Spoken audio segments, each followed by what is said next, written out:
Hey guys, in this video I will show you how to delete WooCommerce from WordPress. Alright, let's begin. First, log in to your WordPress dashboard. This is where you can manage everything on your site, including plugins. Once inside, go to the Plugins section and select Installed Plugins. Here you'll see a list of all plugins currently added to your site.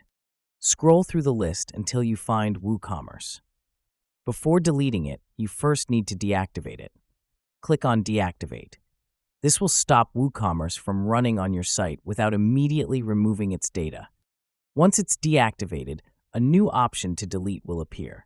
Click Delete to remove WooCommerce completely. Keep in mind that deleting WooCommerce will also remove products, settings, and transaction data from your website.